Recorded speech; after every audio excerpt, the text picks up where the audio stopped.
सांगली जिल्ह्यातील औदुंबर येथील दत्त मंदिर भिलावडी अंकलकोप पुलावर पूर परिस्थितीच्या पार्श्वभूमीवर नागरिकांना जनजागृतीच्या माध्यमातून पोलीस प्रशासनाबरोबर जनजागृती करताना पोलीस मित्र व पत्रकार शिराज भैया शिकलगार। सांगली जिल्ह्यात पुराच्या भीतीने वाढली जिल्हा प्रशासनाची चिंता। औदुंबर श्री दत्त मंदिर 80% पाण्याखाली आहे। अंकलकोप व भिलावडी पुलावर पाणी येण्याची शक्यता। नागरिकांना भिलावडी पोलीस प्रशासनाने आवाहन केलं।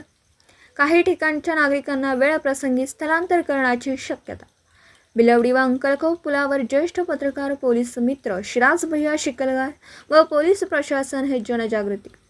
पूर परिस्थिती पाहता कृष्णा वारणा नदीकाठावरील नागरिकांनी घाबरून जाण्याचं कारण नाही। प्रशासक सज्ज आहे, परंतु कृष्णा वारणा नदीकाठावरील नागरिकांच्या मनात महापुराची भीती। चांदोली आणि कोयना धरणाच्या पाणीसाठ्यात वाढ होत असून विसर्ग सुरू झाल्याने कृष्णा नदीच्या पात्राचे पाणी कोणत्याही क्षणी पात्राबाहेर पडू शकते। पोलीस प्रशासन, तहसीलदार व अन्य संबंधित अधिकारी यांची करडी नजर।